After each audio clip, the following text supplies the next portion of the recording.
This episode of Bend the Knee is brought to you by Lord Jason of House Ross, Lady Amanda of House Richardson, Lord Adam the Young Bull of House Parker, Sir Peter of House Whittingham, the Ghost of Harrenhal, A Bannerman Has No Name, Lord Thanos of House Titan, Lord Nelson of the Long Isle, the Mother of Cats, Sir Joshua of House Ross, Lady Kendall of House Taylor, Sir Ryan of House Lothstrom, Lady Liz of House Hendricks, Lord Hunter the Foulmouthed, Captain of the Guard, Sir Dustin the Rooster Knight, Captain of the Guard, Sir Ron of House Golson, Captain of the Guard, Lady Amanda, Captain of the Guard.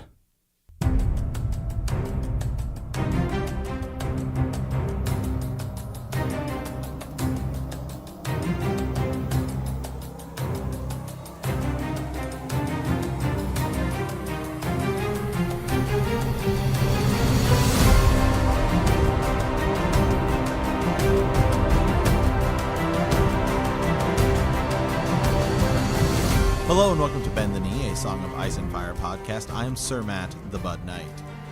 And I am Sir Ezra the Watchful. Welcome to our Song of Ice and Fire book club. Welcome to Follow Up Friday. We have got a jam-packed show for you today. Mm-hmm. Yeah, lots of Ravens. So yeah, it's good. We did some collaborations with some other podcasts and people we've been wanting to talk to for quite some time, but here we go, Sir Ezra. This is probably going to be, I don't know if this is going to be the last Follow-Up Friday for a while, but it's certain we're as we kind of wrap up season 8 here. I know we'll probably do a Raven's Nest and we'll talk quite a bit about it, but yeah, as we move back towards the reread. Right, exactly. Yeah. So, yeah. And also we wanted to mention too, we might do a couple musings with some of the Ravens we didn't get to. We have to kind of comb back through those. We have over like 500. So honestly, we got quite a few in this episode, but we'll see what we can do with the rest of those. And we appreciate everyone's support. And yeah, so we're looking forward to the reread coming up. Yeah, so all right, well, let's get back to trivia. I know we kind of took a week off, but so the trivia last Follow-Up Friday was, what is the color of the horse that Arya rides out on? A lot of people put a lot of different things. Some people said a pale mare. Some people said gray. Some people said ashen. Really anything would have worked. But I like this one the most here. Scott Friedlander, I believe. Yeah. Dragon ash white with a sprinkling of blood of an innocent red.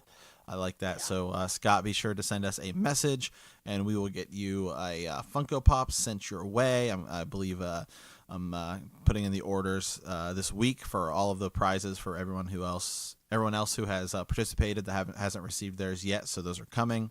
And we're going to do one final trivia question from the season. What does Bronn think should be rebuilt first? Yeah. It's super important. I'll tell you that much. And I think he's right. So. Oh, my goodness. Hey, did anybody provide a name by chance for the horse? Was Shadowfax mentioned in there anywhere? Yeah, I don't think so. Man, I was kind of hoping. What is wrong, you know? I was hoping somebody would hop on that. But Artax. Oh, boy. Good grief. Don't get me started. Anyways, okay, I just kind of wondered. Kind of funny. That should have been the trivia question. Name the horse. But name the horse. Yeah. All right, Ravens. We have so many, and we're going to dive into all of them here. So this one is brought to us by Nathan, who is a brother of the Night's Watch. Hey, guys, I've been enjoying the pod for a while now, and as well as the Lord of the Rings pod. I thought I'd ask you guys if you think the Night Fort will play an important role in the books. From my understanding, Stannis has garrisoned the Night Fort and begun rebuilding its defenses. It was the first fortress and chief seat of the Night's Watch for thousands of years. Could Stannis' men discover the ancient armory of dragonglass that the Children of the Forest gave yearly as tribute? Other magical items? Any chance that when the others breach the wall at Eastwatch by the Sea, they swoop in a loop and the final battle isn't at Winterfell but at the Night Fort after the others conquered everything else north of the Neck? And then he provides some history here. Now, we all know that the structure of the wall is inspired by Hadrian's Wall, but the Night's Watch is based off the monastic military orders of medieval Europe. The most famous being the Knights Templar, Knights Hospitaller, and the Teutonic Knights. The Teutonic Order is the most similar to the Night's Watch, just like how the Watch govern the Gift or New Gift as an autonomous region. The Teutonic Order forged its own state in the Baltic region. Their brothers swore vows of poverty, chastity, and obedience to rule of the order, battled against decentralized tribes in a constant war and raids and castle attacks. The Teutonic Order also specialized in winter warfare, where Crusader armies marched up frozen rivers like roads to fight deep in enemy territory. Both fought for larger ideals, Christendom, and guarding the realms of men, but both ultimately developed a large loyalty to the organization itself, similar to For the Watch. The Night's Watch is my favorite aspect of the world of Ice and Fire, and I really love that Jon returned to the Watch. I don't think he went AWOL to be king beyond the wall. I think he was helping Tormund find a new place to live. And I think it makes sense for the Watch to continue, as the others have been defeated before and return. It would be foolhardy to think that your victory was the final victory. When has that ever been the end of fighting? Plus, this group of wildlings are cool, but the next generation would raid again. It's just how things are. The castle's rebuilt, rangers go ranging, and wildlings go wild. But I do wish that Jorah Mormont lived and joined the Watch to fulfill his father's dying wish. Maybe Jorah could be the 1000th Lord Commander. I'll wrap this up by saying that 19 castles isn't that much by going by the monastic military's order standards, so it would be cool if we saw more Night's Watch castles beyond the wall, calling back to their glory days. Anyway, keep up the positive vibes. Nathan, brother of the Night's Watch, former commander of Far Top upon the Milkwater, now commander of Eastwatch by the Breach. Wow. I mean, so kind of the idea that they would come around Eastwatch, destroy everything north of the Neck, and then circle back up to the Night Fort would be. I feel like once you're already past the wall and you've gotten down to the Neck, you might just continue on down. Maybe. I don't know, unless there's some last final.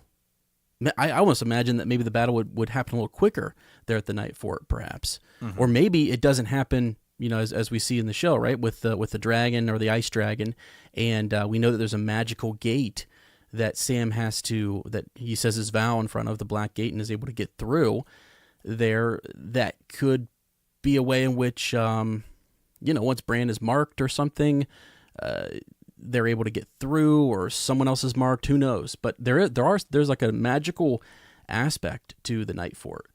So, and it's ancient, it's huge. Bran's telling stories there when they arrive there, kind of going over some of old Nan's stories that kind of frightened him about the ruins there and things. So, yeah, I don't know it would make a lot of sense if they had a battle there of some sorts with the Whites or the others.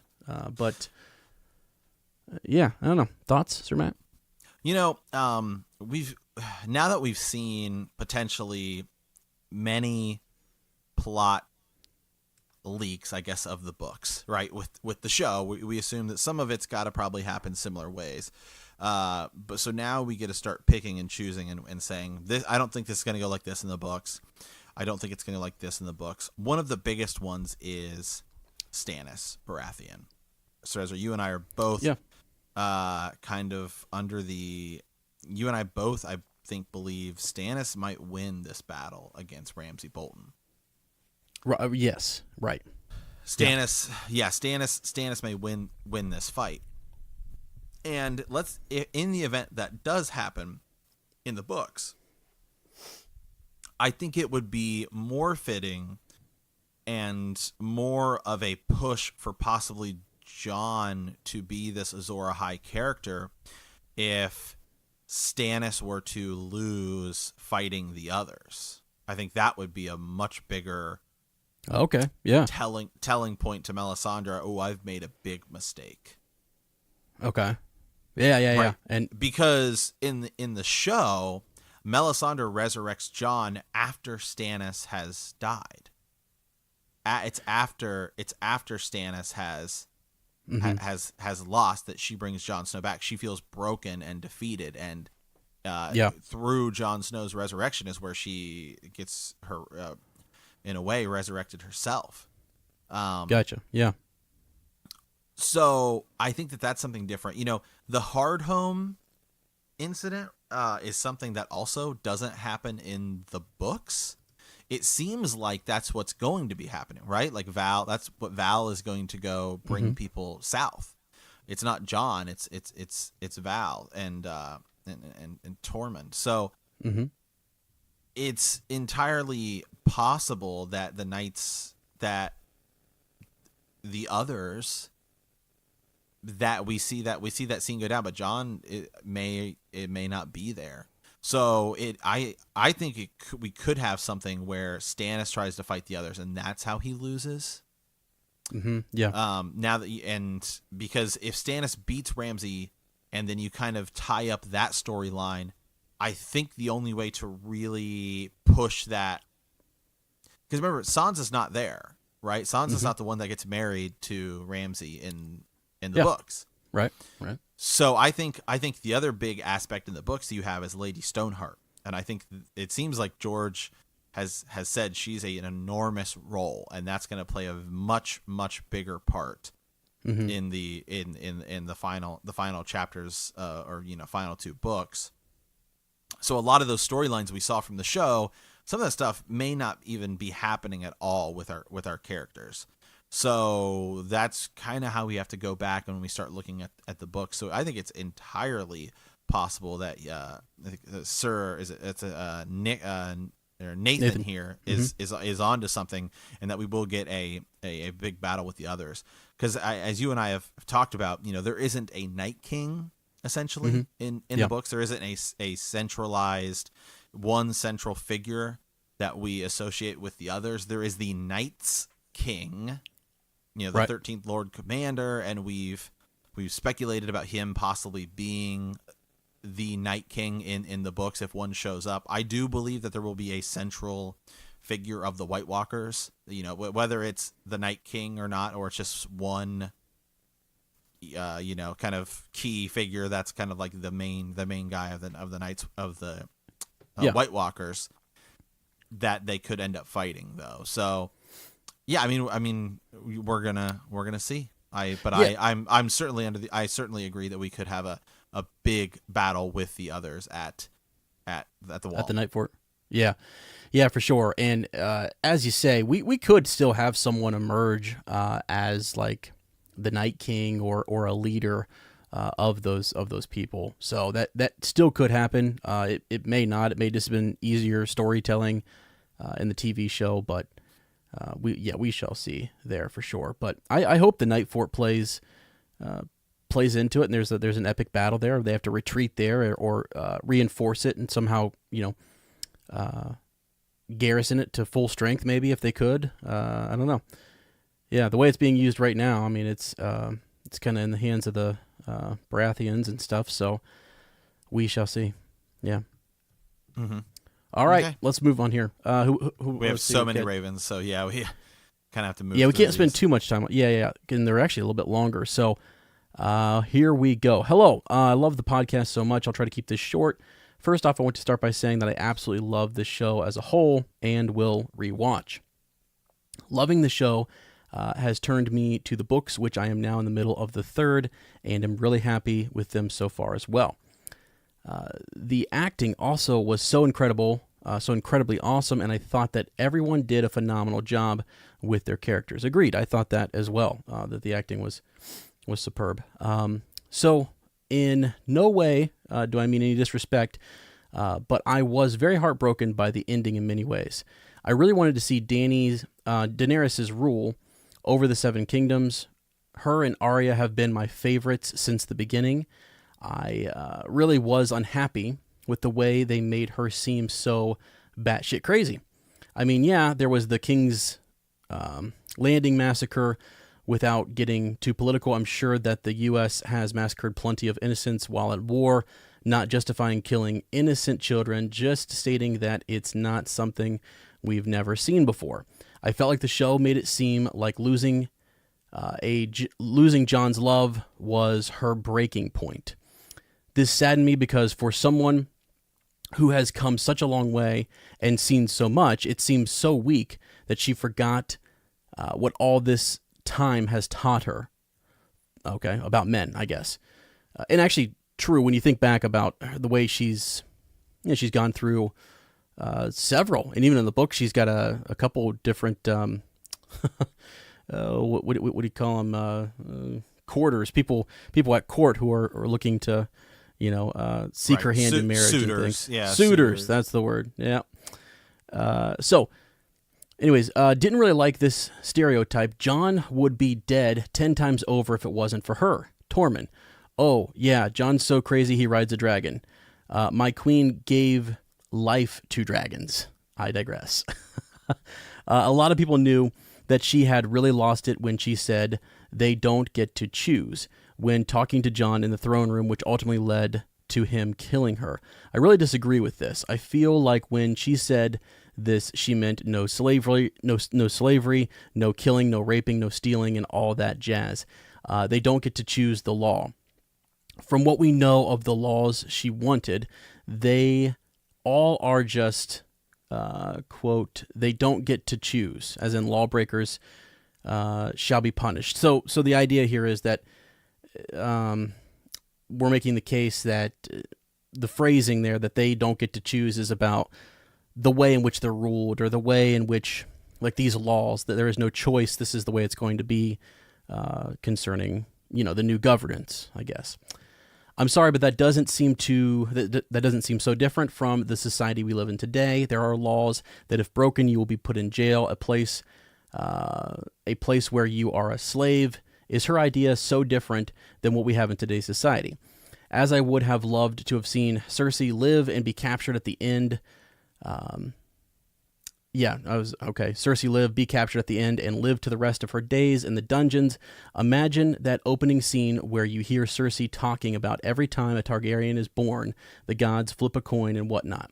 Well, picture her repeating that and all of the other things she used to say as queen, gone mad, locked in the dungeons to rule the rats, reminiscent of the time she was locked away before her atonement, and Jaime is a bitch for what he did to Brienne. From no one. Okay, a lot of strong opinions there about the show and about the ending there. Truly a Dany fan here, definitely. This is her queen, his or her queen. No one's queen. I don't know, but I don't know. I mean, there's a lot there. There are several more Ravens too, where people are making the case that like she's burning innocents, and it is something that she's done before, and so maybe it wasn't as abrupt as some people thought. But again, whether it's subtlety here in the last season or subtlety early on, there's just a lot of subtlety that things that you miss, whether it was in the season 4 or it's right now in season 8. But concerning these characters, there's a lot of layers to kind of unravel, I guess. So I don't know. Yeah, that's saying a lot. And Jaime, I mean, again, that's tough too. That was tough to kind of swallow. I really wanted him to stay there as well, but he's in love with Cersei, and it is what it is. He had to go back to her. So, but. Yeah, I mean, he did it for his family, and I'm with you. I think there is a lot of foreshadowing to Dany going mad. I think where Tyrion uses the lines, "We watched her do this. We watched her do that," and we stood and cheered.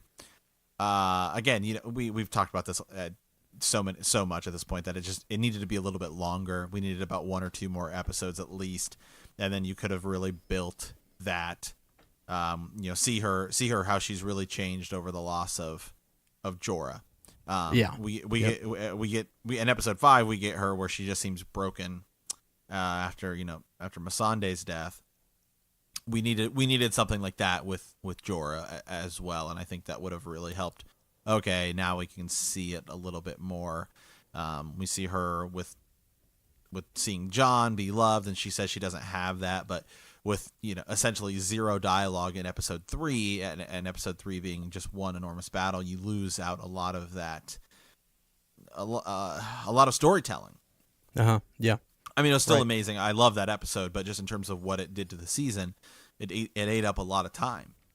And when we were already on limited time, you didn't have a lot to tell a story with, so you cut into that, and I think that would have made Dany's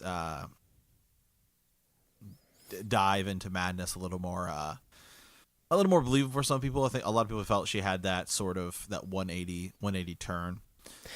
I think one of the reasons, not to cut you off, but one of the reasons why people think that is the first 3 episodes, and even at the very end there, she is in love with Jon, and at the end of the season 7.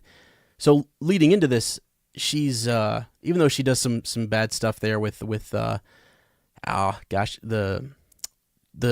House Tarley and things like that, and taking some of the prisoners in, like, she fights this battle, the Battle of Winterfell, and she's on the right side of things there.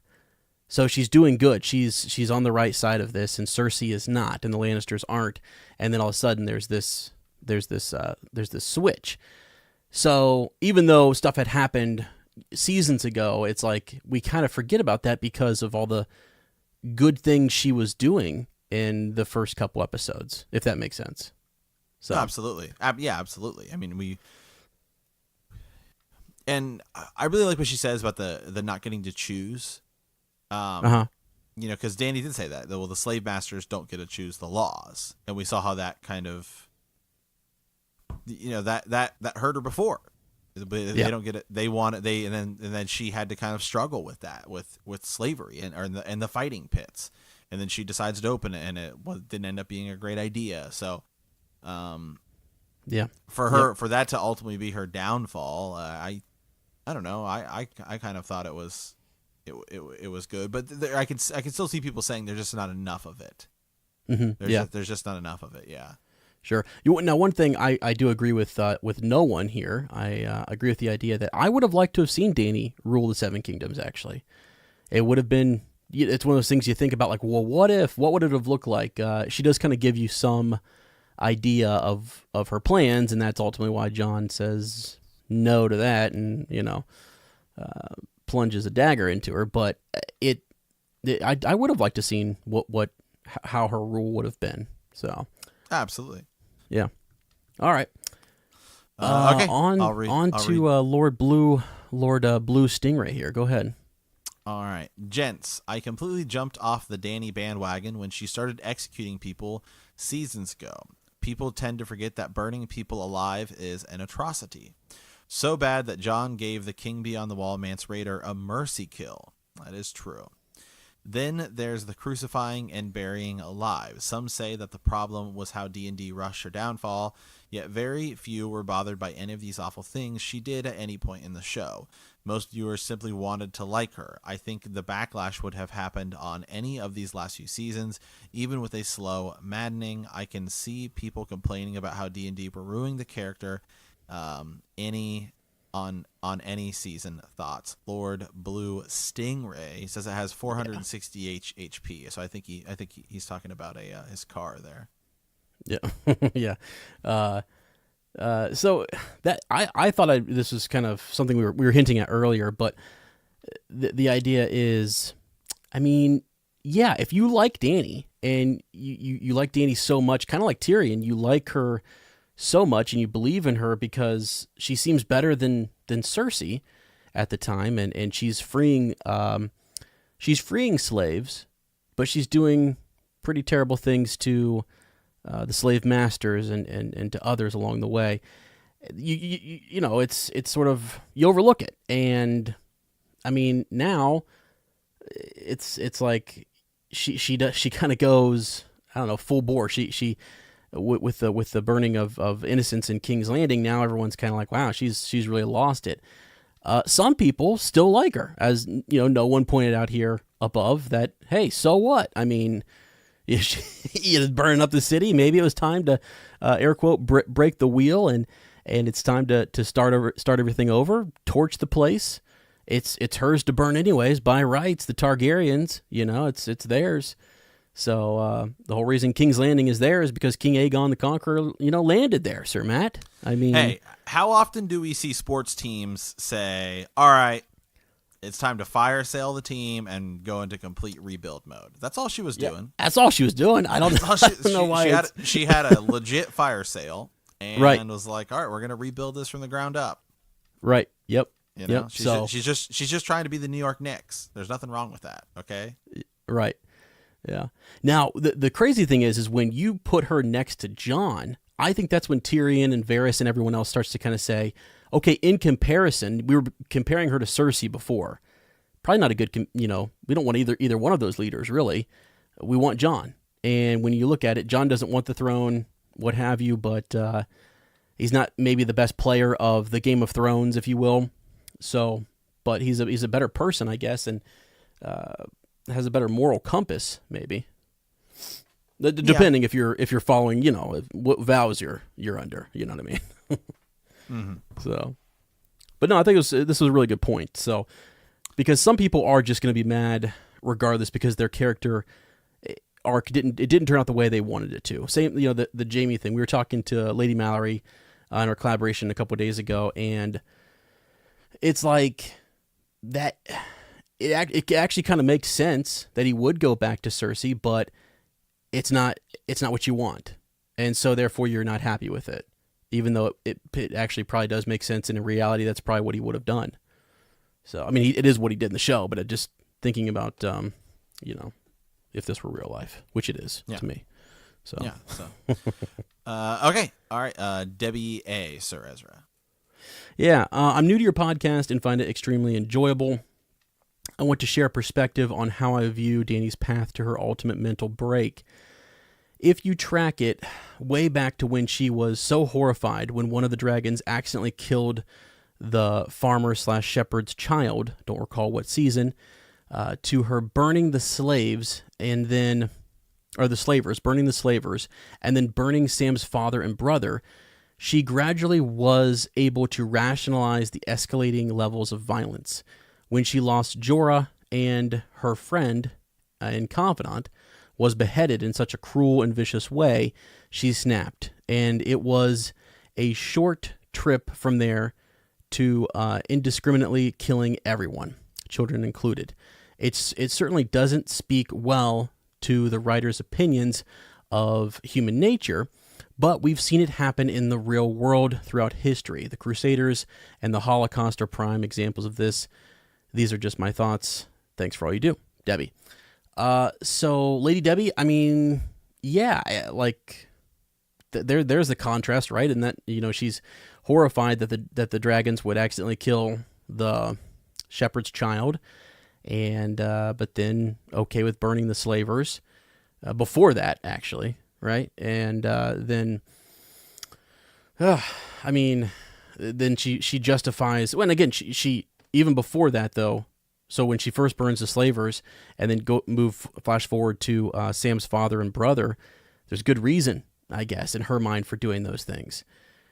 Whereas the other, when the dragon is just being a dragon though, at the same time, I mean, even though she's horrified by it, the dragon's just, doing what a dragon does. And I think by the end, the idea is that she is the true dragon. The dragon has awake. She has become one with Drogon. And so, she does what a dragon does. Yeah. Burns them. She burns it down. Yeah, I think, I think her snap would have been, I think had they had a few more lines about, I really like the line when she was talking to Sansa. It's like, I'm here fighting Jon's war. And then when she's having that conversation with Jon about please don't tell her because it's the Iron Throne, I think if Dany had said some things like, after all I've done for you, like I lost a dragon because of you.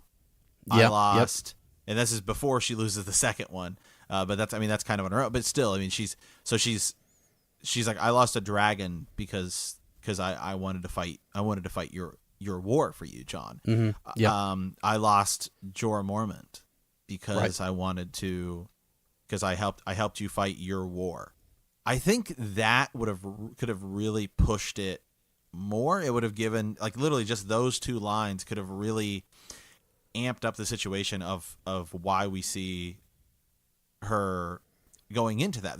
There's hints when she I think when she looks at John and she sees that people don't cheer for her the same way. Mm-hmm. That was a good hint, but it's just so fast paced that it loses it, because the rest of the show has been so, not like long and drawn out, but there's been hints and hints and hints, and you really see that story building. So when the big moment finally happens, think about how powerful of a moment it is when Tyrion kills his father. Mm-hmm. Right? Yeah. We have seen since it's like season, it's probably episode 8, I think, right? When Tyrion shows up and he gets the tribe, or he's bringing the tribes with him when he has that first kind of conversation with. Oh yeah, you mean with his father? Yeah. With his father. I think it's around there in season 1, but in the book, same thing. When he shows up and he's having, that's when we first see him talking to, to Tywin. Mm-hmm. When he kicks him out of court, we learn about all of the things that his dad has done to him, the relationship he has with him. It's a building effect. So when he kills his dad, it's such a monumental moment, because we've had hints of it just about every time we see Tyrion and his dad throughout those first 4 seasons. Whereas Dany's snap, to a lot of people, feels so sudden. Mm-hmm. And so even though there have been hints, it's just because of the pace of the season, it's just really what caught people off guard. Well, and you keep you're using the word hints, and that I go back to the subtlety, because if, as you said, when everyone's kind of talking about John, and she's watching and she feels kind of alone, and you see Varys kind of drift away, or you see they flash to his face, and he's watching her, he's reading into that behavior, or trying to figure out what she's thinking and feeling, or he's just noticing something about her. It's there. It's just, and in hindsight, now you look back and you're like, okay, well, is that her? She's not really mad there. She's lonely, but so that's a part of it, though, right? I mean, so anyways, yeah. It's the subtleness of the hints. Yeah. Well, and also the idea of her. She's like, I've never been loved by the people like John was. In the show, it comes across as she sees John as somewhat of a threat, right? And but her wanting to be loved by the people is something that's never really been something she's sought after. She's sought after the throne. I don't think she's ever wanted to be loved as a ruler, but she has viewed herself, because of the admiration she's had from the people, as a liberator. Yeah, and you know what? Now that she's so far away from that, and she's in back in Westeros, and it's not happening, and she's not getting that same love, and you're right. She's trying to liberate, air quote, like a free people, if you will, air quote, free. Right. I mean, it's just tougher. That's why I think those lines like, look, after all I've done for you with John, something along those lines of like, look what I lost.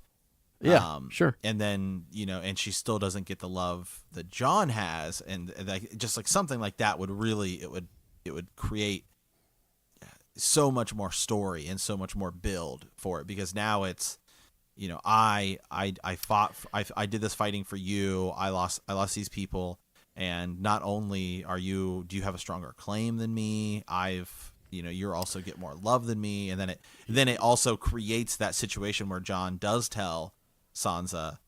Well, I mean, technically John doesn't tell them. It's Bran, but but you know what I mean. Then that makes that scene so much bigger.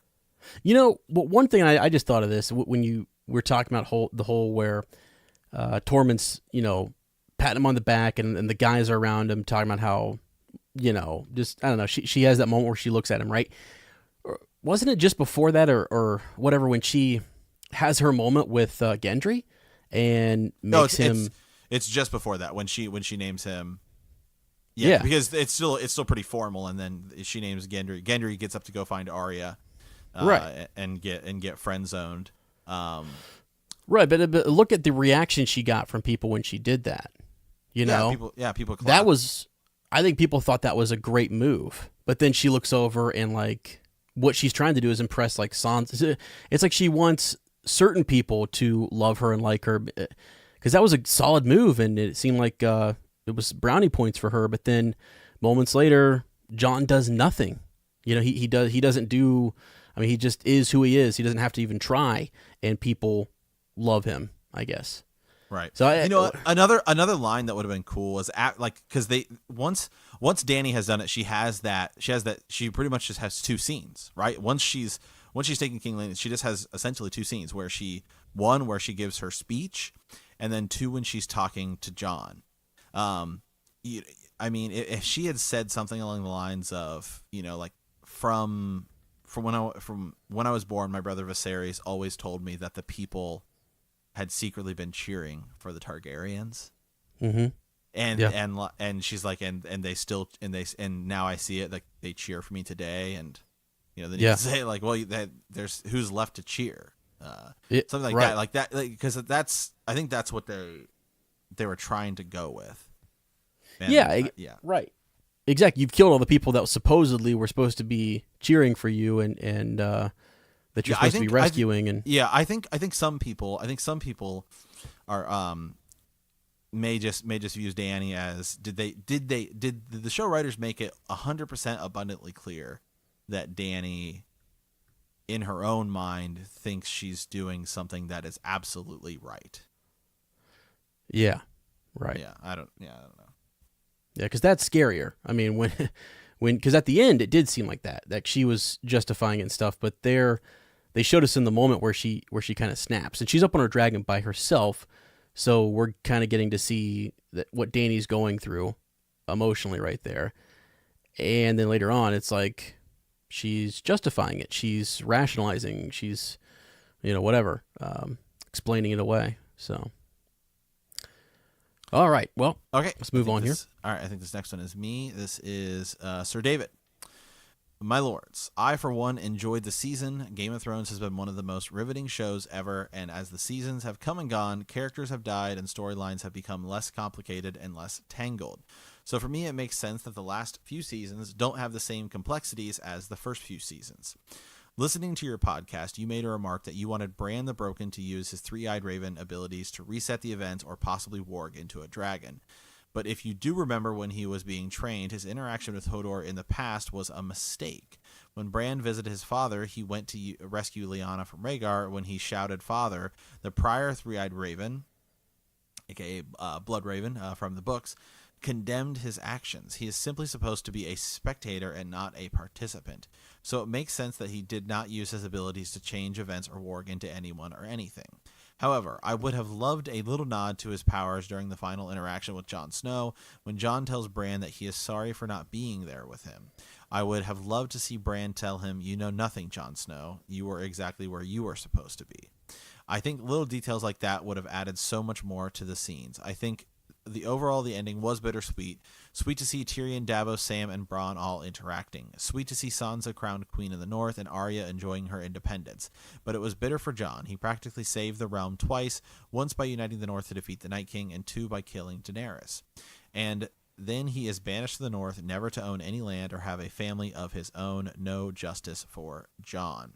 I found the ending very satisfying. Great to see Yara, Robin, and Gendry one last time. Loved when Arya threatened to slit her throat and Sansa told her uncle to sit down. Stark ladies slay. In today's society where theories on social media run rampant, it's hard not to be influenced because some of the theories are amazing. So I think that leads people to disappointment. I, for one, try to avoid all of these theories.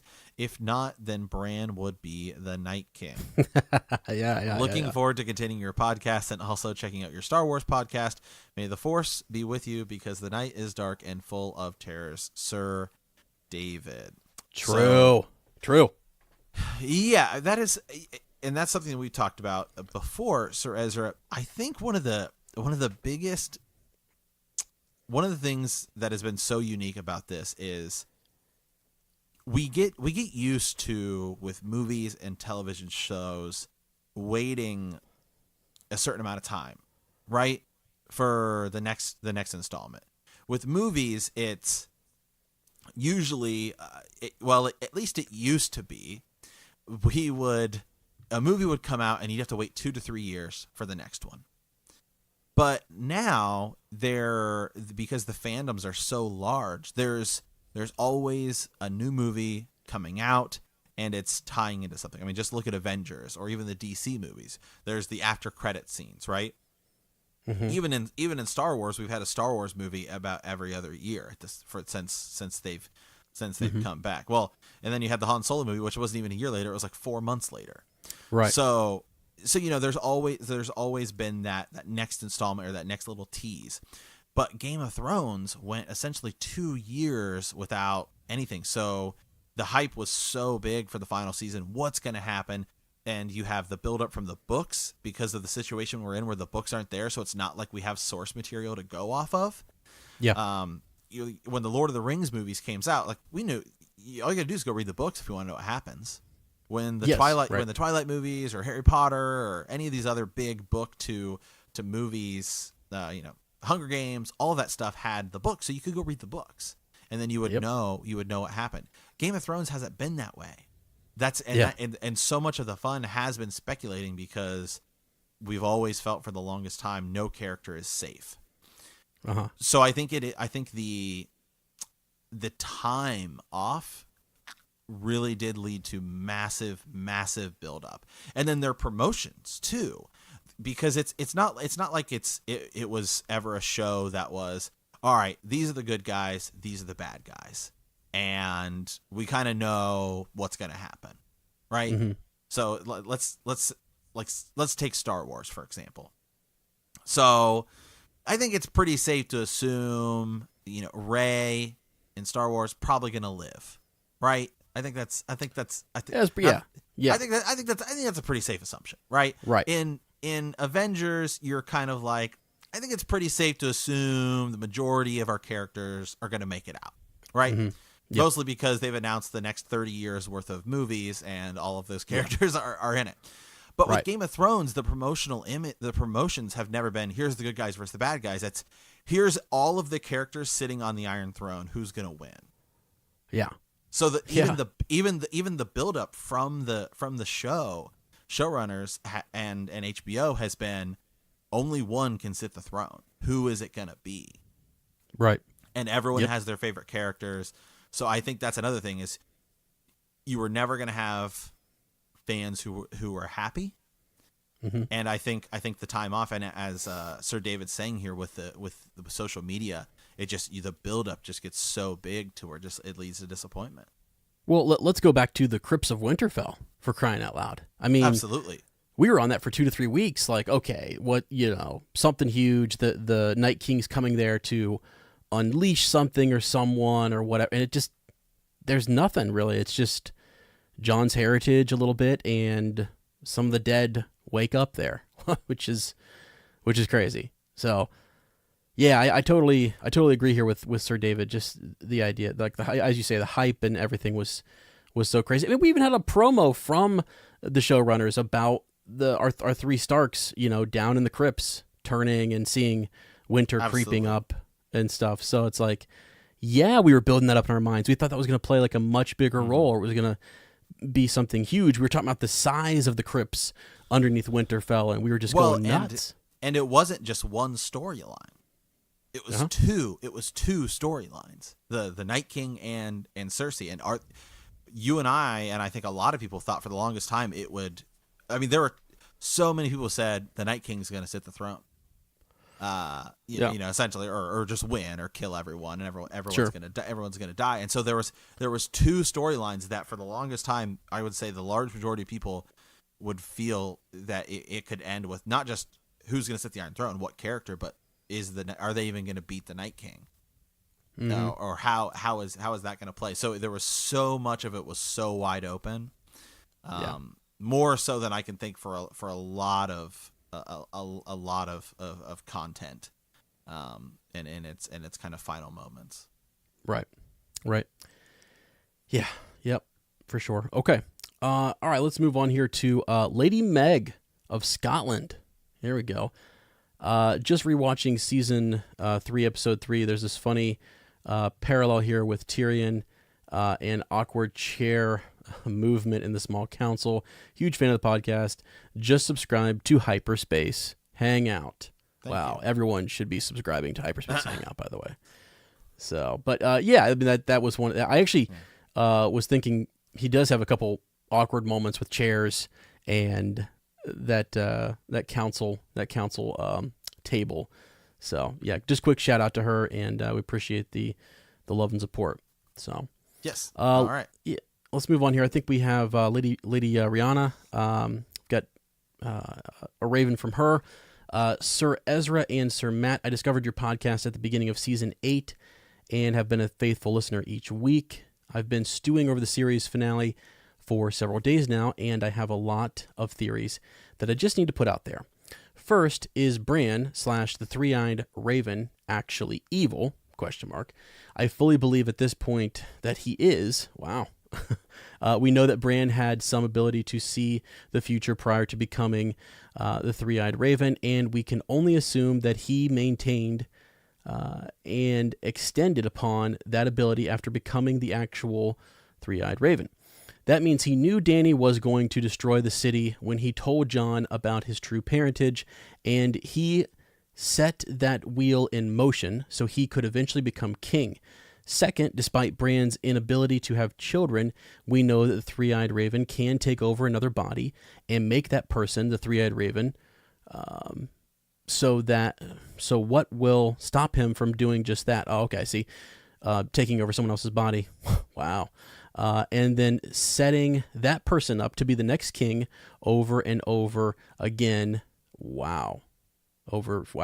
Making himself king for the rest of time. ? That'd be wild. Third, I strongly believe that Sansa knows all of this, and that's why she chose to make the North independent. With a Stark and the actual heir to Winterfell on the throne, there was really no need for her to do that unless she knows that Bran is evil. She, more so than any other character, was able to see the true nature of those around her. She figured out what Littlefinger was up to. She knew Cersei was never going to send her army north, and she spotted the evil in Dany before literally anyone else. So it makes sense that she would also see Bran's true nature as well. Personally, I think she was the only person truly deserving of the throne at the end of the series, but I'll save that for another Raven. Amen. Yeah. Thank you for all the work you put into the podcast. I look forward to following along with your reread once I begin my own reread of the series in the coming months. Best wishes. So we actually eventually will get back into the books and talk about what we think the three-eyed crow really is. And it's not what I believe is presented in the show. So that's interesting. There is something going on. There's some misleading elements and misleading. There's really, if you pay close attention to the Bran chapters, there's definitely something else going on with Mira Jojen while he's having his visions. Where are they? What really happens to them? Who is the three-eyed crow? What is the three-eyed crow is a great question in the books. So anyways, yeah, I don't know. Why didn't he say something about Dany destroying the city if he knew that was going to happen? Sir Matt, did he know it was going to happen? I don't know if he knew it was going to happen. Okay. I think he probably saw it in a bunch of things. We've talked about the difference between green dreams, right, and what Bran sees. So when Bran, as the three-eyed raven or crow in the books, goes into the past, he sees exactly what's going on. Sure. There's a difference between that and a green dream, which is something that you see and it's somewhat more misleading. Symbolic. It's more it's more symbolic. I think one of the easiest one to go to, which we brought up before, is Darren Targaryen. in the Hedge Knight, right? The first installment in the Right. Knight of Seven Kingdoms, the Dunk and Egg series. Highly recommend everyone goes and checks that out. We've talked about it a bunch, but Daeron Targaryen is drunk at a tavern, and Sir Duncan the Tall, he's not Sir, he walks in, and Daeron says, "I saw you in a dream kill a dragon," and so that doesn't mean that Dunk actually kills a dragon. What ends up happening is Baelor Breakspear dies in a tournament fighting for Duncan the Tall, and it's a trial by combat, and trial by 7. And so because of Dunk's actions, a dragon dies.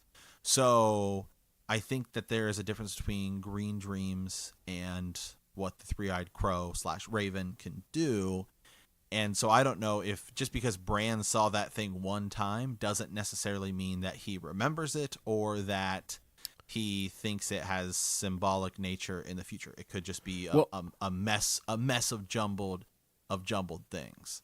Yeah, it seems like, I mean, because Daeron was, he kind of misinterpreted. He actually thought that it had to do with him specifically too, even for a little bit. Like he was with Dunk, He was a little bit worried. So it's like you can misinterpret your dream. And I actually think Howland Reed and Jojen in the books, there may be some misinterpretation there, actually, and may be misled by someone. So that's a whole nother, we'll cover that in our Patreon series. We have a pretty big series coming up soon where we're going to talk about green dreams and the nature of the three-eyed raven or three-eyed crow and what have you. But yeah, it is hard to kind of, they do imply in the show that he knew he would be there. That's why he came all the way down, but it doesn't necessarily, maybe he comes all the way down there after Dany has done what she's done. Maybe he didn't see that part, but then he's able to see that he'll be chosen as king.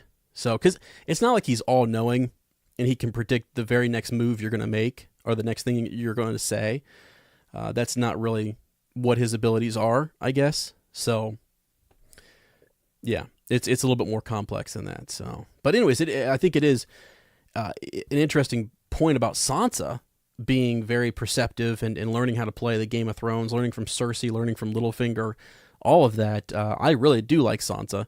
And some people actually thought she was turning into the villain, that she was the one who was going to end up being the Mad Queen, if you will, at some point. Mm-hmm. There were theories about that for a while. So, but anyways, yeah. All right. So solid Raven there. Thank you very much. Okay. This one is from CD, I guess. Yeah. Your Game of Thrones podcasts are really entertaining and thoughtful. Thank you for that. I have mixed feelings regarding the finale and penultimate episodes, and here are my thoughts of those 2 episodes. Penultimate, which is the bells. I was captivated by Daenerys for so many reasons, and the sudden jump to mass murder was tough, because the showrunners portrayed Dany as mostly a compassionate person who had to make some tough calls. I felt like I was a victim of Stockholm Syndrome, and I had sided with my captor only to find out I was rooting for the wrong hero. The finale. It was just okay. After some of the story's threads were resolved, I was looking for more concrete versions of hope for the future after all the trauma for the main characters and the city of King's Landing. There were no love interests for any characters with the exception of Samwell and Gilly, which was from an earlier episode.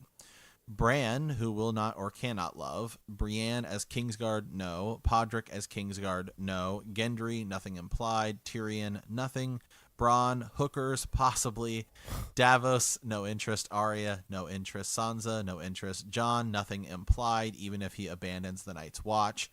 The only love I saw in the finale was between Drogon and Daenerys, and between Ghost and Jon. There will be no future generations of the Stark family. At the very least, I would have liked to see some survivors of King's Landing massacre hold each other as the promise for a future life together. But nope.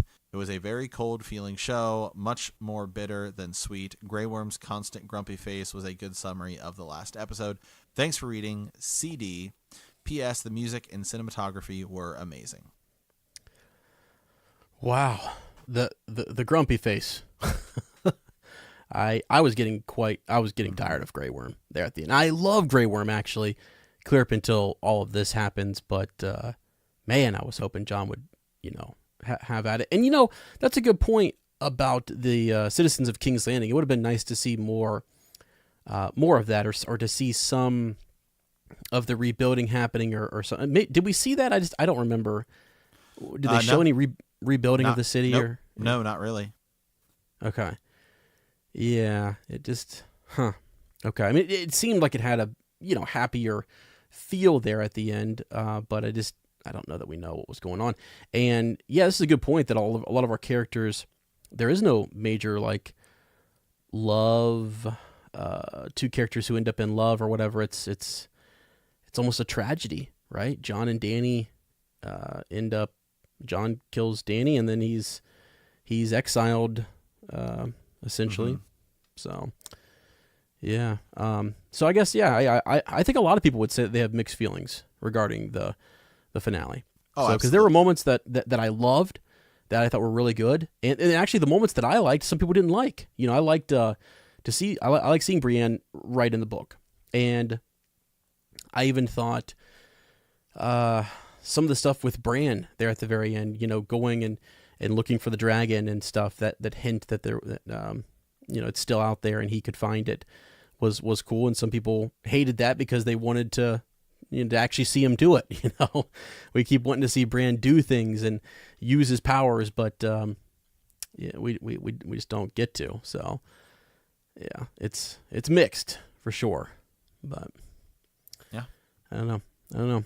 And I also here, I do think there will be future generations of Stark family members. I just don't think we got to see any of that. I mean, who knows what could happen? I mean, it's, as someone mentioned earlier, the White Walkers come back, everything kind of, the wheel keeps turning and what have you. So Sansa marries, maybe Arya gets done doing her adventuring, and has who knows? I mean, so I in my mind, I like to think that it continues on, and the Stark family is strong. So that's just my own imagination.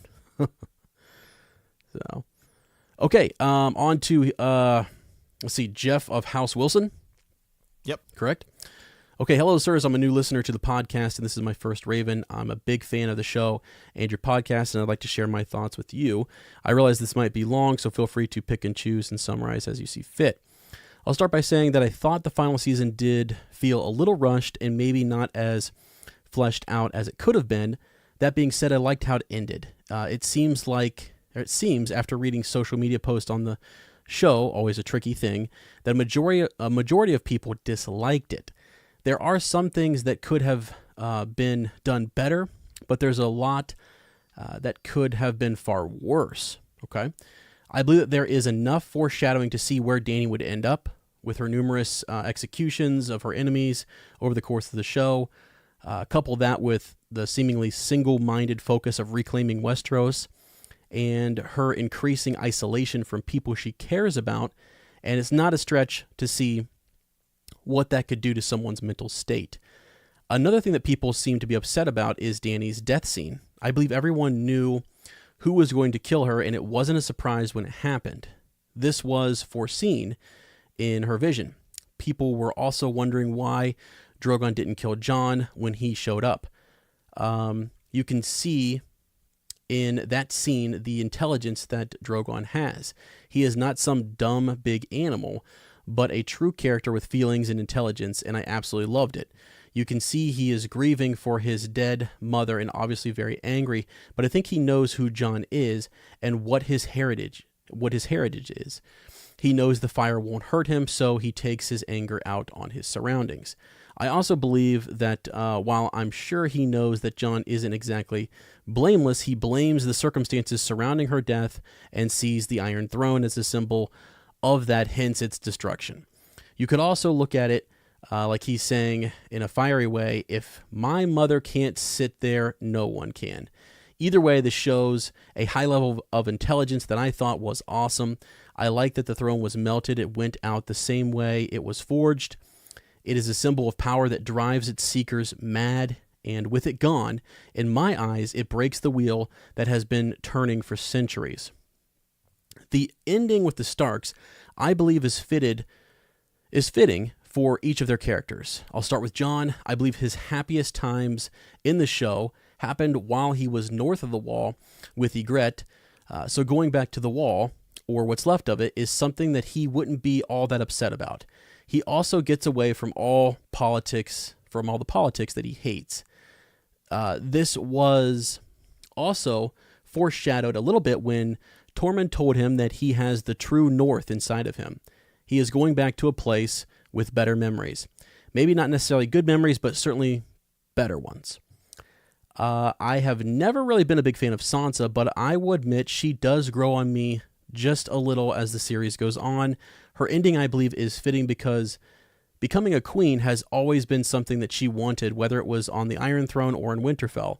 I tend to believe her saying that the North would be an independent kingdom was a way to fulfill that dream. However, the North does have a history of independence. They never really confronted... They're never really confronted with the rest of the kingdom in all the time that they were ruled from King's Landing. So there is a precedent for that decision. Arya has been an embodiment of the North itself. She always marched to the beat of her own drum and damn about anyone who tries to stop her. She is fearless and determined. In the beginning, she was motivated by avenging the deaths of her family members, and when that was done, she needed a new challenge, and I think her becoming an explorer is the perfect ending for her character. She had said on multiple occasions that she is not a lady, and if she were to stay either in King's Landing or Winterfell, I believe she would end up feeling trapped, like living in a cage. While her relationship with Sansa has improved, I also believe that would change quickly if she stuck around.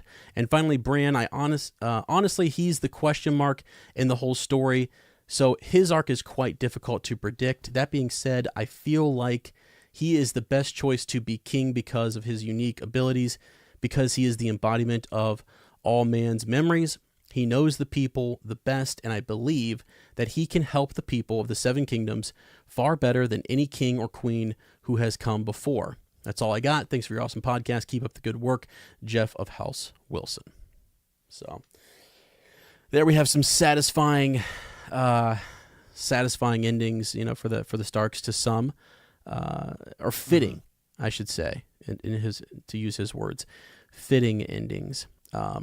This is what I mean when I say you get like the mixed reaction, because you have some people who believe Bran is evil.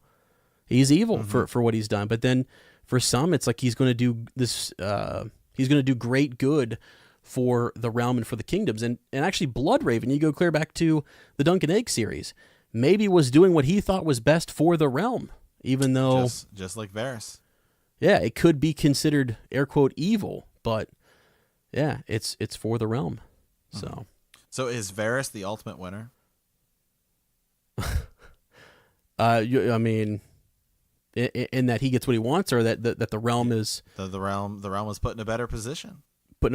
I think if you think Bran is doing that, then yeah, I guess he did get what he wanted. Yeah, I just wish he would have. I mean, he does help persuade Tyrion, who then helps persuade Jon. So yeah, I mean I don't know. I wish he would have had a bigger role or a bigger part. I mean, it was just so few lines from him, I felt like, in this last season. But Bran is a character who misses an entire season as well. Yeah. And the only thing that gives me hope about that is, let's say it is in the books, it's going to be a character who misses, I don't know, an entire book, right? Uh-huh. Well, then I guess my hopes of Stannis Baratheon, the one true king, sitting there on the throne in the end. That's what I'm taking from it. Okay. In the books, it's gonna be Stannis. No, I'm joking, but seriously. Yeah. Yeah.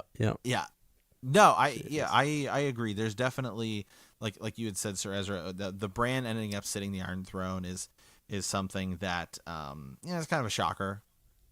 They just kind of decide there. I mean, there was hinting at it with Tyrion talking to Bran throughout. Like he has those conversations with Bran. It's just hard to see. He goes from. I mean, he does help. He does help Tyrion. So now you go back to like season 1, right, when he comes back from the wall and he says, "Here's a saddle." To ride upon. But there's there's no other real interaction to kind of justify. So that was way more. That was felt way more sudden than even Dany's snap. Yeah, I get. Yeah, because Tyrion's interactions there are just right in this last season. So unless in the if the books it goes down the same way, I think there's all kinds of hinting and cool theories that could end up playing it. You know, we've talked so long about I can't remember if we said this on a podcast or not, but we talked about the crow, Jorah Mormont's crow, right, and how it's always saying corn and king sometimes. Yep. And we think that it's talking about Jon, and what if it's Bran, who is the three-eyed, crow in the books, and it says king because Bran becomes the king. So like something like that happens in the books, I think it would be super cool. Yeah. That's the kind of subtleness though that George is known for. I've gone as far as even looking at the difference between crows and ravens, concerning the three-eyed crow. Remember and blood. It was last summer where we spent like 3 weeks on that, and people were finally like, "All right, guys." I'm not done with it. I'm still not done. I've got more digging to do there. It's there's still a lot to uncover. But yeah, that was crazy. That was crazy for a while. Okay. Let's see here. This one's mine, I believe. Lord Stephen of the Land of Endless Fog. Good days, my lord. First Raven, been listening for a while now. I'll keep this quick. When Tyrion says, who has a better story than Bran the Broken, he isn't referring to his personal journey. While the journey is a great story, it doesn't top the story of Jon or Dany. He is referring to all the stories he has to tell. He knows everything that has happened. He can tell the true story of Westeros history. I've even heard a lot of people saying other character stories are better. Agreed, but read between the lines. Love the podcast, Lord Stephen.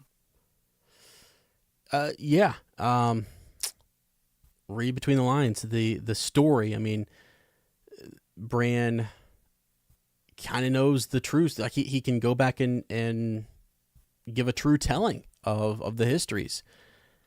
And now that we have that, we get our Game of Thrones prequel show, right? We get to go back and actually see how it all went down versus hearing about it from some maester. So, yeah, I don't know. That's that. Yeah, I mean that's exactly what Tyrion is saying. It's not just Bran's personal story, but all of the stories that Bran can tell, because stories can sometimes bring people together, and I think that was what they were trying to go for. Yeah, it's just, again, one of my things with that is just how many people got that. I mean, that's it takes a couple. It takes a rewatch, or it takes, I don't know. I just feel like for the masses, it's sometimes hard to see. So, but it's a good point. It's a really good point by Lord Stephen. I just wish, because that's something until we read this, I hadn't really thought a whole lot about. I had played along with some of the jokes that were made about people who have had a better story and things. So yeah, interesting point. Mm-hmm. Okay, let's move on here. We've got Sir Gary from Ireland here.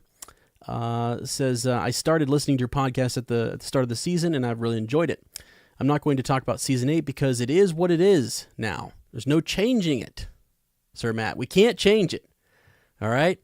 As much as some people may want to, there's no matter how many petitions they sign. Right, exactly. And be careful because, you'll get the cast all upset at you, all right?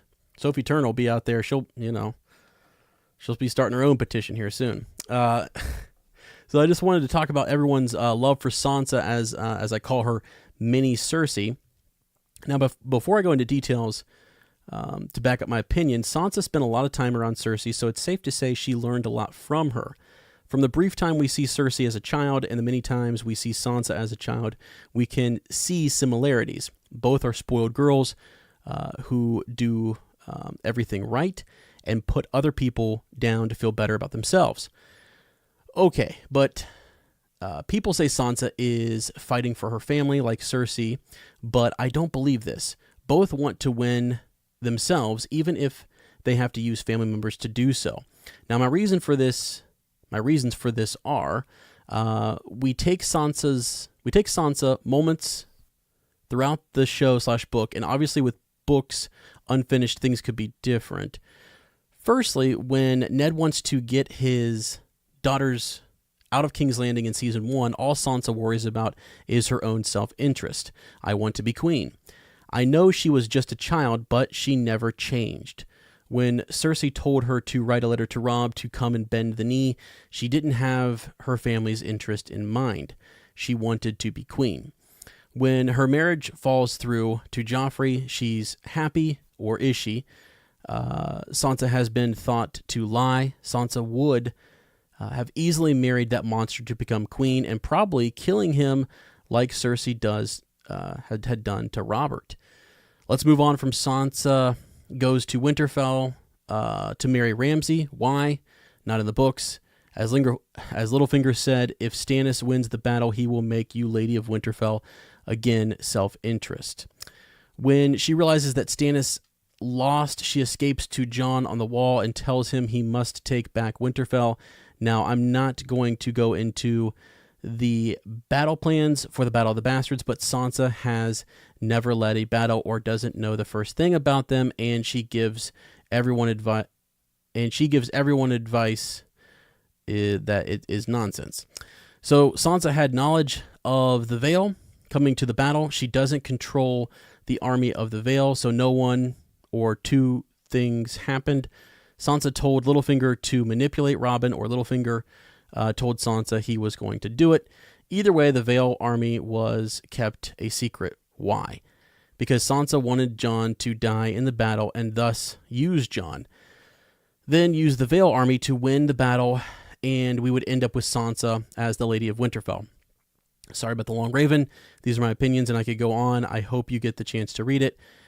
In the end, it worked out for Mini Cersei, and everyone seems happy besides me. I would love to hear your arguments on these opinions and look forward to future podcasts as a book reader. Thanks for the podcast, Sir Gary. Well, yeah, I've actually seen a couple of different people kind of say that that perhaps during the Battle of the Bastards, she hoped that Jon would not make it, or that there's a moment where it looks like she is okay with him dying, and maybe she waited, or she withheld that information so that she could, Jon and his forces would go in there and just weaken the army, maybe draw them out, and then she comes in this flanking maneuver, kind of like Stannis did north of the Wall, and that was really her plan when no one was listening to her give battle plans, back at the Wall. So, right. I don't know. I don't necessarily think I think she's just hardened. I think she's hardened and she's learned, and she has contingency plans, and she's has backup plans, perhaps. Mm-hmm.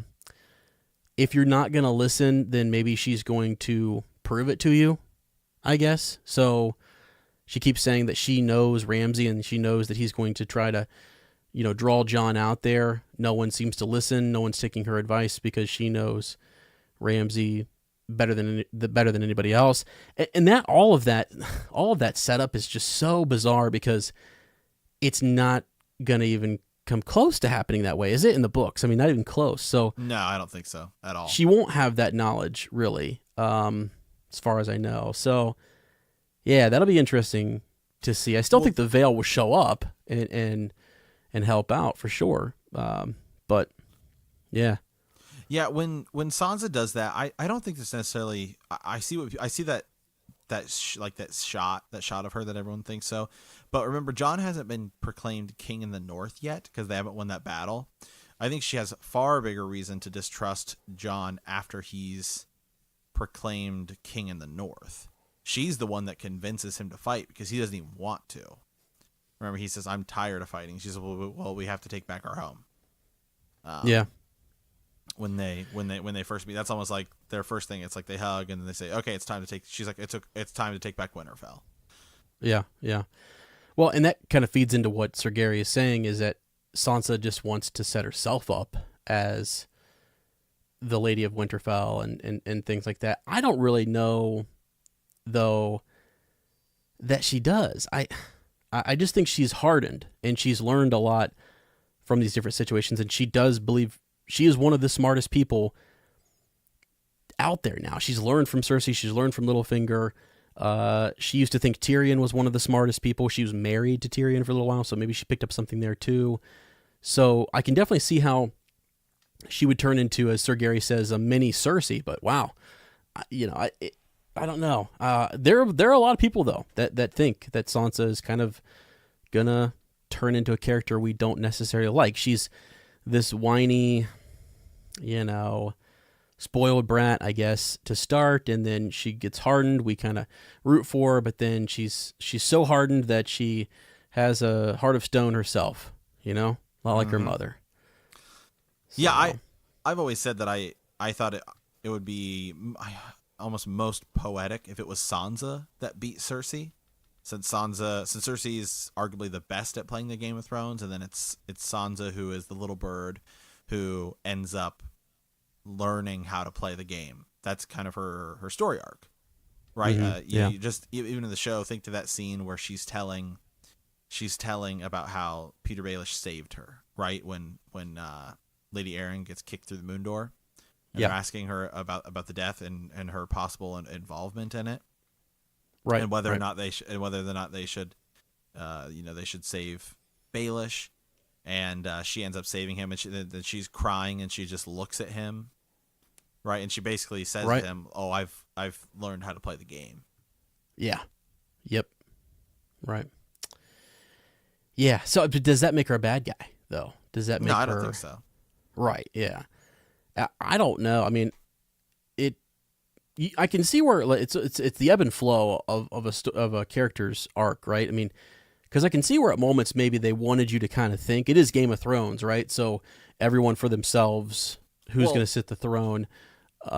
It might seem like she's turning bad, but really she's not. She's just doing what Cersei's done, which is to protect her family, take care of her home.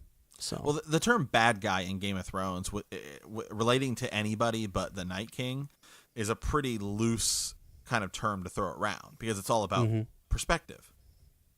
Right. In the books, once you start to get those Cersei chapters, you almost start to feel bad for her. You almost start to see about how messed up it is that Robert Baratheon. She makes Robert Baratheon, who we kind of view as a good guy, start to look as a bad guy, right? She on her wedding night, supposed to be the best night of her life. She just married the king. Robert Baratheon's talking about another woman, and how much of an impact that had on her. In the show, when Cersei's fighting the Faith, we suddenly start to find ourselves rooting for Cersei. Right. And from Grey Worm's perspective, Jon is a villain. Yep. So yeah, it's hard. I think it's difficult to use that term "bad." That's the whole. That's the whole thing, though, is that, as you say, is characters being ambiguous, in a sense. You've got, I said this when we first started the season, that we're now rooting for Jaime Lannister, who pushes Bran out the window in episode 1, and we're all stoked because he's headed to this, he's a good guy now, and then he goes back to... I've been rooting for Jaime since season 1, so... Well, okay, all right, wow. True. House Lannister over there. I hear you. But it's hard to pin a character down as to good or bad or what have you. So yeah. So okay, let's move on to the next one here. This is from Sir W of House Stewart. Thanks for the podcast. Agree with your assessment that the show's issues were more related to the speed and execution than the actual events, as I have always felt the story arcs between the books and the movies get to the same point just by different paths / people. Here's an example of where the execution could have been better in the final episode. In my opinion, Grey Worm was just as far over the edge as Dany and would have reacted in shock to Jon killing Dany. Therefore, it seems most likely Grey Worm would have heard the dragon and ran up and confronted Jon. The ensuing battle would have killed Grey Worm, Jon, or both. However, a feasible scenario is that a stalemate of the two great warriors. Arya would have interceded. Flashback to Howland Reed and killed Grey Worm by surprise. Arya and Jon would have then escaped. It it would make sense for the leaderless, unsullied, and Dothraki army to surrender and accept a peaceful exit by boats from Westeros, especially when confronted by Jon and Arya leading the remaining armies of the north, and even more so if Varys' letters had made the rounds and the armies were coming every day to join Jon. A freed Tyrion would have called for the heads of remaining families to come for an emergency council to crown Jon king. However, as we know, Jon does not want to be king. Therefore, he would complete the Targaryen cycle by abdicating the crown, which with the Iron Throne already destroyed by Dragonfire, and Jon would ask the council to select a new ruler. In this case, the show would have ended nearly as it did with Bran, King of the Six Kingdoms, Sansa, Queen of the North, Arya off on adventures, and Jon having utilized his true identity to establish the credibility of Bran as king, choosing to go by choice in search of Ghost. To me, this scenario just makes the events more believable and legitimate, and the abruptness of how the show actually showed it.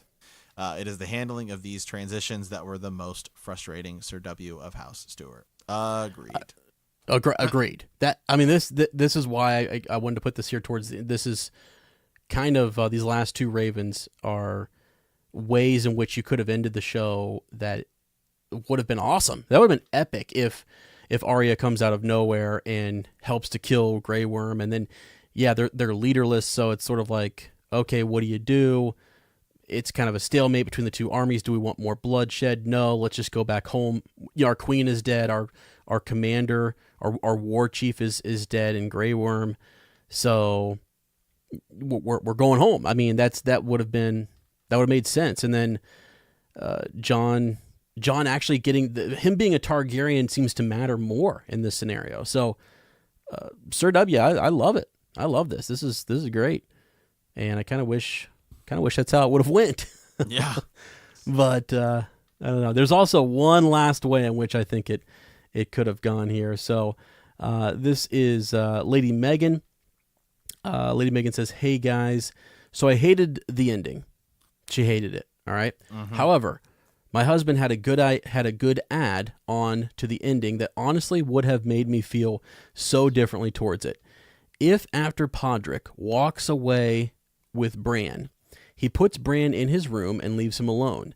Then Bran gets up out of his chair, walks over to the window, and says, quote, 'That's how you play the Game of Thrones,' end quote.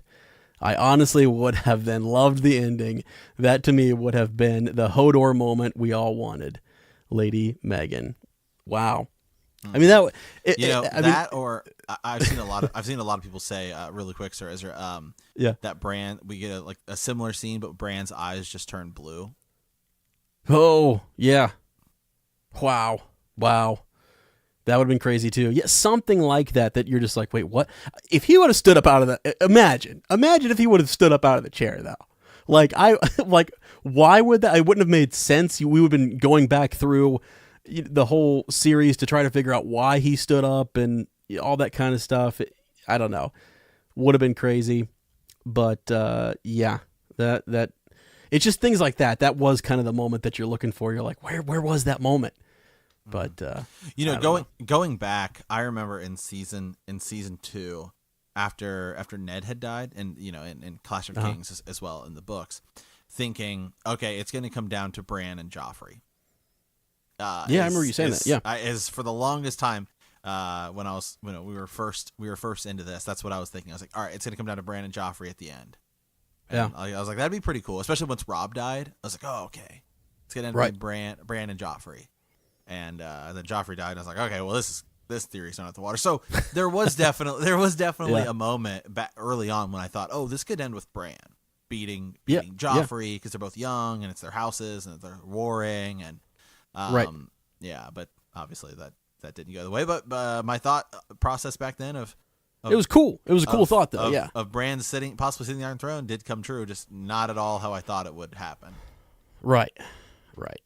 So, anyways, I think again going back to it, we have so many different cool ideas and ways in which it could end, and although the books will be similar, I think they still will be vastly different, and I'm looking forward to that. Just the execution and the build up, I think it'll really land a lot better.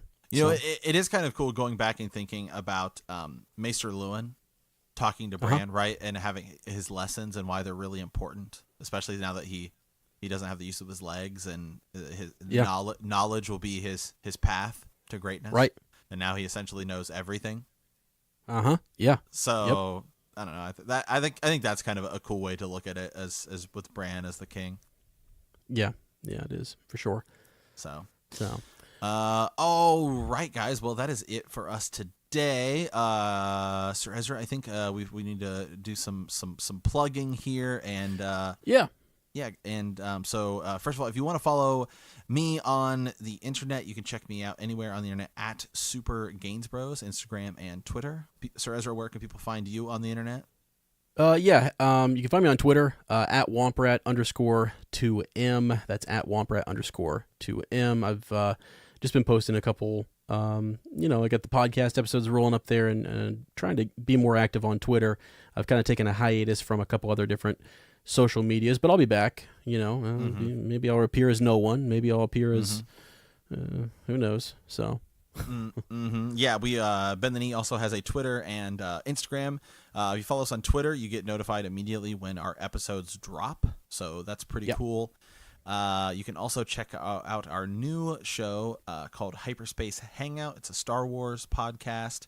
You can follow us on Twitter at HH1L337. L337, yeah, and it's on Podbean, iTunes, and coming to the other platforms like Spotify and things like that very soon. And we have our reread coming. Our next, I think we're about almost 75% of the way through the first book, Game of Thrones, chapter 56, and for a lot of people, we're still kind of bringing this up because I think a lot of people think we're starting over. No, you can find that on previous episodes. I'm guessing on whatever format you use, whether that's YouTube, Podbean, iTunes. We have recorded many of the first book, and going back to all of our previous follow-up Fridays we have done in the past and Vast Theories, we don't just discuss the current chapters that we're on. We will discuss any point in the series. So even if you're currently reading through the books and you're, say, in a Storm of Swords, you feel free to keep sending us Ravens, because we'll talk about those as well. Yeah, absolutely. There's a lot more stuff in the book, some book theories, and we have a huge Patreon series coming out. We're going to start that next week, and just in brief, it's about the Tourney of Harrenhal and how all of this maybe started and some of the motivations behind it. Some really, really cool stuff that we're looking forward to sharing with you. So check that out at patreon.com/bend the knee. And speaking of the Patreon content, I do want to bring up the fact that we had a new person join on Patreon yesterday, and then after we posted a piece of content, and then they were like, "Oh, I didn't realize you get access to all the old stuff." Yes, you do get access to all of the old Patreon episodes that we've done. I think we've done over around 25 or so, Sir Ezra.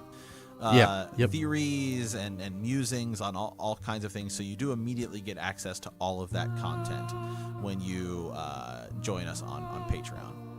Yeah, absolutely. So some good stuff on there for sure. So, all right, guys. Well, we want to thank you for playing the Game of Thrones. In our next episode, we will be discussing Game of Thrones Chapter 56. If you like our podcast, don't forget to subscribe, like us, write a review, leave a comment, or send us a raven at btkcast@gmail.com. We'll see you in a week, and remember that our reread is coming.